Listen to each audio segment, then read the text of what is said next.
Part two of this makeover of just getting this thing up to date on kind of all the maintenance, as we say, is doing the transmission fluid, filter and change, all of it. I have everything over here. I have all the filter, the fluid, all of it. And I hear it's a super messy job. I'm going to start by taking out some of the pan, what do you call it, pan bolts.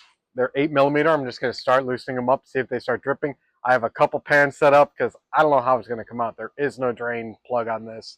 There is a fill up top. I think it's a 19. I'm going to break that open, kind of get some air up in there to kind of let some of it drop out. But how hard can it be?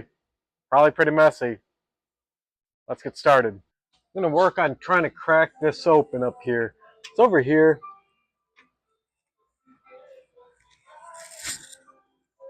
I got a big cheater bar over here now. It's just the handle of a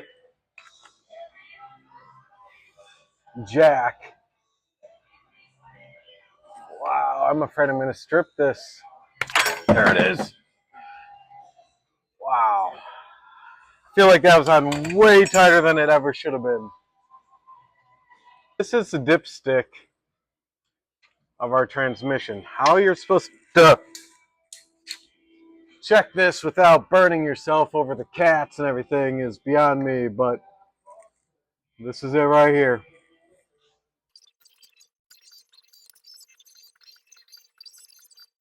I got all the bolts out except the back two corners. One right there and right there, and as you can see, it's just dripping. I'm doing this in a controlled manner so I don't spread transmission fluid all over the garage because that would not be good. So we're just going to let this sit and drip for a while, and then I'll loosen up some more threads, let it drip some more, and just kind of keep this going. What's supposed to happen is, I believe, they say 12 quarts, but really what I think we're supposed to get out is 7. It's conflicting. So let's see how much we get out. I'm trying also not to spill any because I want to measure how much comes out so that I can put that much back in. So let's just keep watching. So the pan finally came down. This was probably the slowest I've ever taken a transmission pan down, only because, as you can see, for once, I did not make a mess. This is great. So I have the pan down. I literally took off every single bolt. I left each corner. I loosened them just slightly, and I loosened the back ones even more, and it just kept dropping and dropping, and it just kept draining controlled into here. And I would just loosen up more and more and more. Now, it does get over everything. That you can't avoid. But once it was done draining, I just held it up and took out the last two. There's the filter. Everything's good. I'm just going to let this continue to drain. I forgot to order one part to pump it back in. I'm tired of the hand pump, so this is just going to sit and drain overnight, and we're going to take a break. Well, I got a new tool, and this is what I was waiting for. This is to fill, what I'm going to use it for is to fill transmission fluid. And I used to have those hand pumps that you just, pump, pump, pump, and it would shoot out everywhere. We'd have fluid just shooting. I mean, I've had it shoot all over the garage before. So this will keep it more controlled. I'm going to, at some point, do an adapter on this to fill the Mercedes with that special plug. But Motive products, I also have their brake bleeder system, so you can bleed brakes by yourself. I'll leave that link down below, and this one. This is awesome. Hopefully, you can adapt the brake bleeder one, but I didn't want to cross-contaminate fluids. So I just went out ahead and did this. I do it enough on enough vehicles that this with the shutoff should hopefully be good. This will go right into the dipstick hole. So let's give this a shot. I'm really having high hopes. So hear me out. Let's see how this works.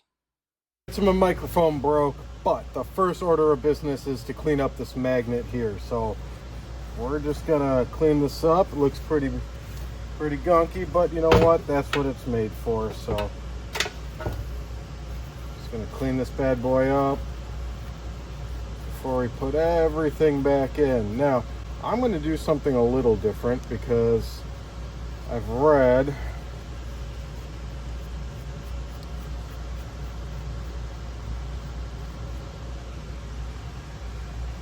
this is a mess.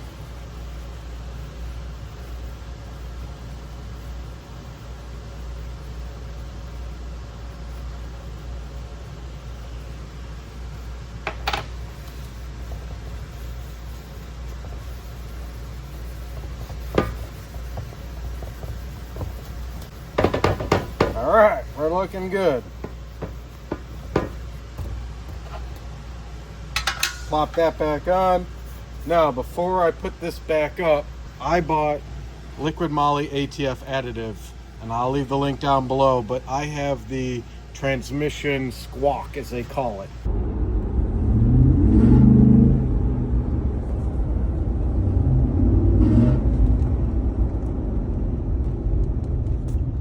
So this is really hard to get into that fill hole. So what I'm going to do is add this into the pan prior to putting this up and tightening all the bolts. This way I don't have to try and get this. I don't know. I just think it is pretty liquidy. I don't know. I just think I'm going to try to put it in first, then put it up. So let's do that.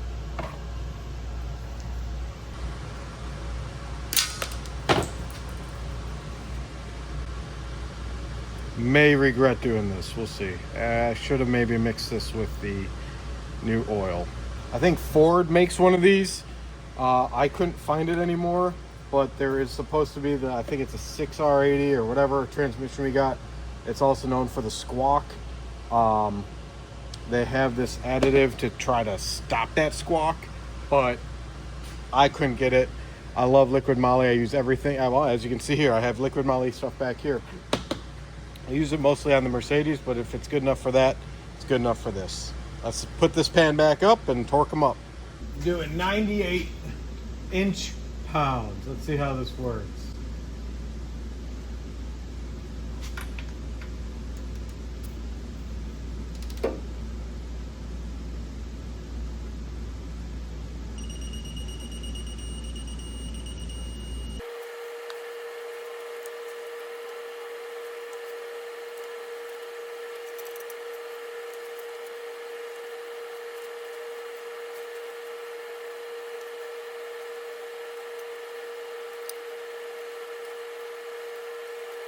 I poured all the transmission fluid out of here and poured it into 2 containers, and I stopped it at exactly where the measurement stops. So I start with this one.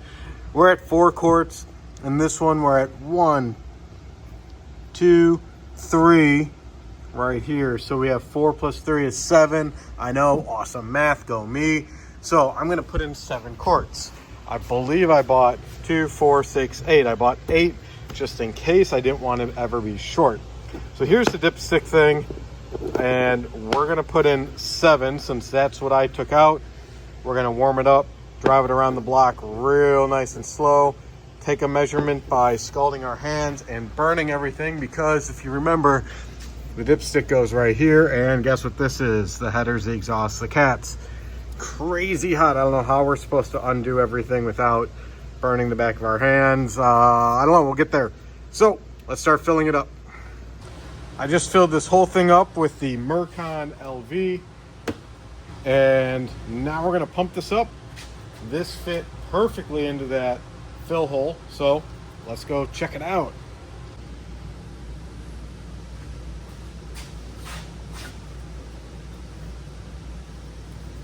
How much pressure are we putting into this thing? I don't even know. It says, what is that? 10 PSI. I'm gonna do this real slowly. I don't want it to splash all over. I've already done this once.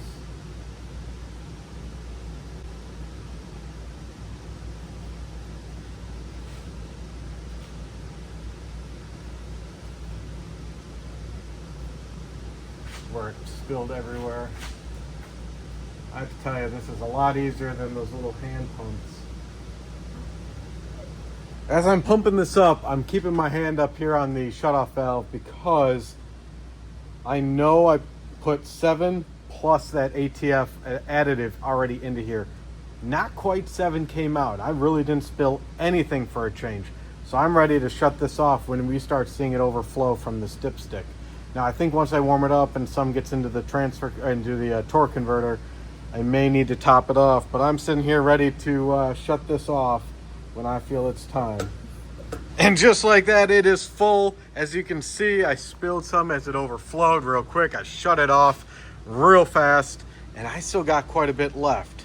So there's a slight discrepancy, but that's okay. Like I said, I didn't quite get 7 out of here. I filled this with 7 plus the additive. So we're gonna warm this thing up, get some fluid into the torque converter, and then recheck the fluid levels, and maybe top this thing off. So let's clean up this little mess, put on some tires, and let's go. I just drove it about 15 miles, warmed everything up. Everything was shifting just right. I was babying it though. And I came back and I used my 19 and I opened up that dipstick. And yes, it's super hot because the cat's in the exhauster right here. I added another, like, what was it? 3/4 of a quart back into it and retested the level, and it's right on the money. So I really only had, out of the 7, 1 quart and 3/4. So 1 3/4 quarts left from my whole thing. So I think I did really good. I added the additive, which, you know, kind of subtracts from the total amount of fluid I put in just from the Mercon LV. But right now, should be good. So I hope you guys liked and learned how to do your transmission fluid and filter change on your Gen 1 Raptor. It's not as hard as you'd think, but that tool definitely helped. So if you're thinking about doing it, go buy that. I don't know, money well spent on that one. So I'll catch you guys next time. Next time coming up, I got Fuse 27 relocation and the rear end. I got a new base, or new plate. Let me show you. I'm going to be putting this plate on. It has drain, it has fill, it has everything. So I'm really excited. Here's my Fuse 27 relocation kit, and I got new bolts for the cover. So look for those. I got some more content coming out, and I really appreciate all you guys watching and subscribing.